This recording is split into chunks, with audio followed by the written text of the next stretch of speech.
హృదయపూర్వకంగా నమస్కారాలు.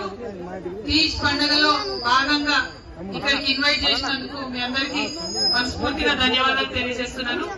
తీజ్ పండుగ చాలా మంచి సంస్కృతి.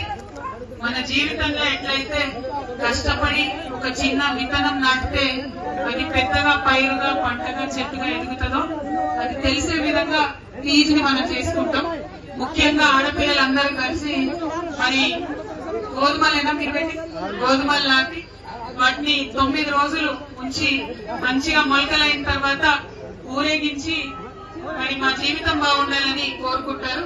అటువంటి అందమైన పండుగలో నన్ను భాగస్వామ్యం చేసినందుకు మళ్ళొకసారి ధన్యవాదాలు తెలియజేస్తా ఉన్నాను. 9 రోజులు ఎట్లయితే బతుకమ్మ చేసుకుంటామో అట్లానే 9 రోజులు తీజ్ చేసుకుంటాం. కానీ 9 రోజులు వేరే వేరే ప్రాంతాల్లో వేరే వేరే సమయాల్లో చేస్తాం కాబట్టి అందరం ఒక దగ్గరికి రాలేకపోతున్నాం. కానీ బంజారా సంస్కృతిలో భాగమైన ఈ తీజ్ ఫెస్టివల్ ని కూడా ఫ్యూచర్ లో రాష్ట్ర పండుగగా గుర్తించడానికి మా వంతు ప్రయత్నం మేము చేస్తామని తెలియజేస్తా ఉన్నాను. ఇప్పుడు మీకు తెలుసు, ఉన్న ప్రభుత్వం ఏం పని చేస్తలేదు. కనీసం ఇదివరకు ఉన్నట్టు నీళ్లు కరెంటు కూడా ఇచ్చేటటువంటి పరిస్థితి లేదు. వాళ్ళని కోరుతున్నాం ఇప్పుడు తీజ్ ని రాష్ట్ర పండుగ ప్రకటించమని. వాళ్ళు ప్రకటించకపోతే మళ్ళా వచ్చేది మనమే, మళ్ళా వచ్చేది కేసీఆర్ ప్రభుత్వమే. కాబట్టి ఖచ్చితంగా అప్పుడు మనం ప్రకటించుకుంటామని కూడా తెలియజేస్తా ఉన్నాను.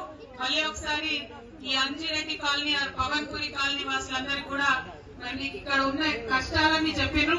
30 ఏళ్ల నుంచి ఇక్కడ ఉన్నా కూడా మరి ఏది కూడా ఇబ్బందికరంగా ఉంది పరిస్థితి అని చెప్పిర్రు. మీ ఇబ్బందులు తీర్చడానికి మీ సోదరిగా నా వంతు సహకారం తప్పకుండా ఉంటుంది. మంచి కార్యక్రమం తీసుకుందాం. జిల్లా కలెక్టర్ దగ్గరికి వెళ్దాం. స్థానికంగా ఉన్న నాయకులందరినీ కూడా ఇక్కడ మొబిలైజ్ చేసి కలెక్టర్ గారి వెంటబడి మీకు వసతులు వచ్చే విధంగా నా ప్రయత్నం చేస్తానని తెలియజేస్తున్నాను. Thank you. జై తెలంగాణ.